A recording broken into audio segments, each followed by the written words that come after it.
Why is this question, what is India, important? Uh, I think for any person living in the world today, it's really important to ask, uh, what are my roots?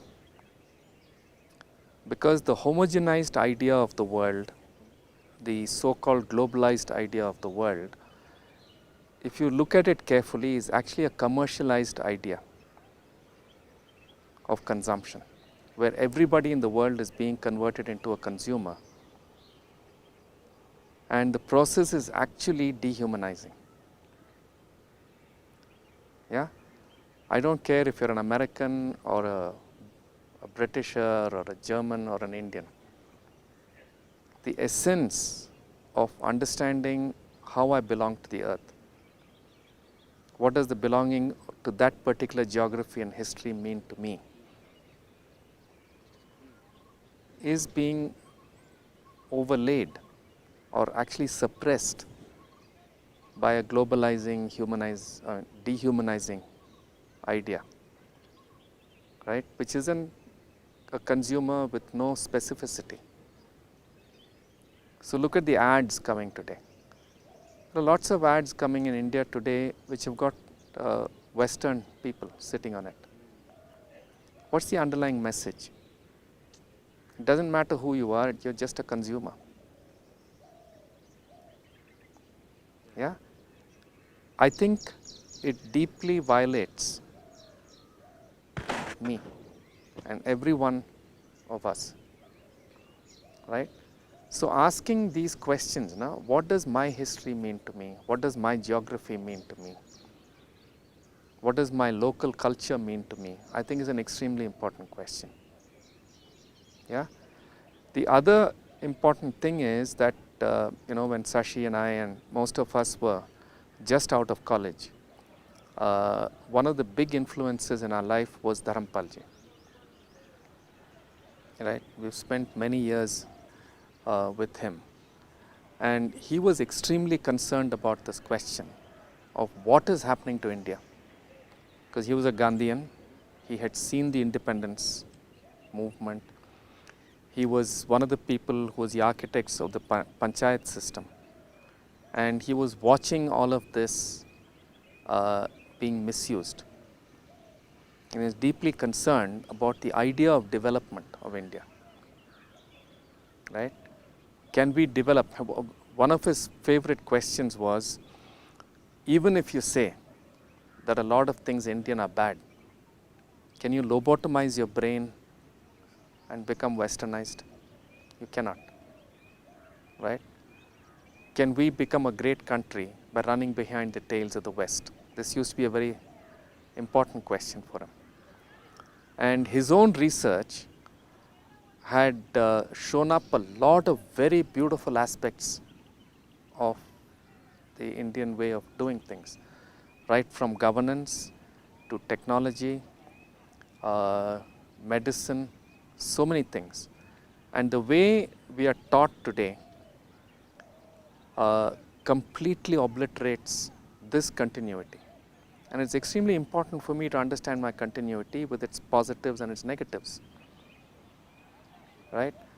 And one of the big explorations that I've been on, in a sense, ever since that's in a sense why I went into yoga, why Sashi went into studying Vastu, right? To understand what is the basis of my land, right?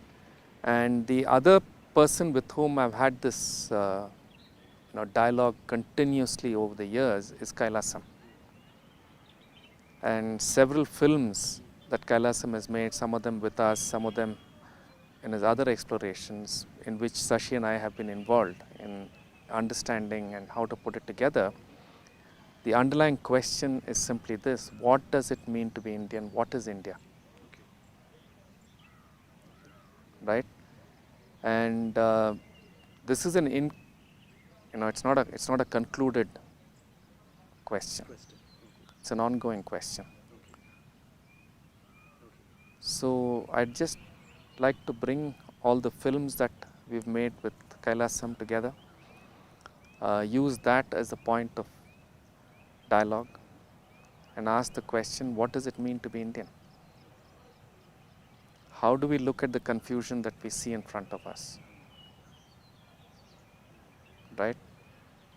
What about Kailasam's films enables this reflection and dialogue, do you feel?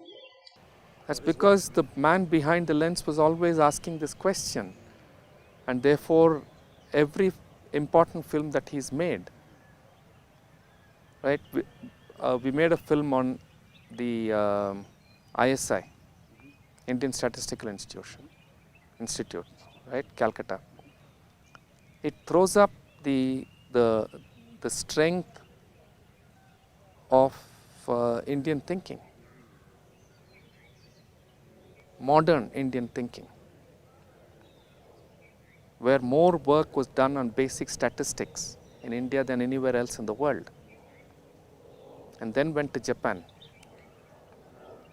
So one has to ask the question, what is the intelligence of a Mahalanobis or whoever in bringing such a beautiful mathematical tool into the country, using it to study what is development, and what were the forces that didn't allow it to take root in India but allowed it to take root in Japan. Right? Another film that Kailasam and I and Sashi made was understanding Sthapati, Ganapati Sthapati. How does he look at the world? How does he look at art? Right? It's a beautiful reflection of not just the traditional mind, but the whole attitude of art, the Indian art, to reality. Okay, there's another film that Kailasam has made which explores the Melmaruvattur. It's not Melmaruvattur. What is that place?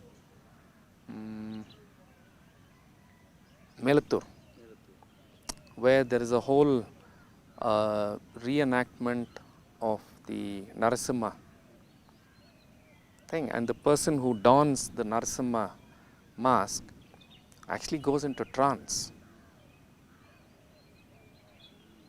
Okay, what is this process?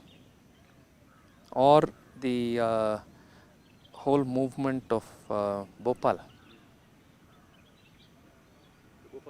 the Bhopal gas tragedy, and how it's being held today. What is happening to those people? Yeah.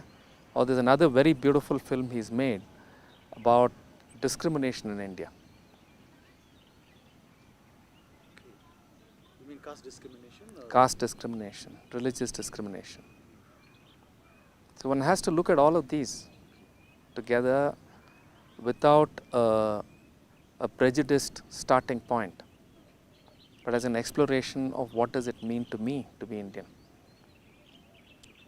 How can I look at India today, both its positives and its negatives, and what is my response to them? Not coming from a westernized frame, but again coming from an Indian root. That's the only way we can solve our problems in a way that is meaningful.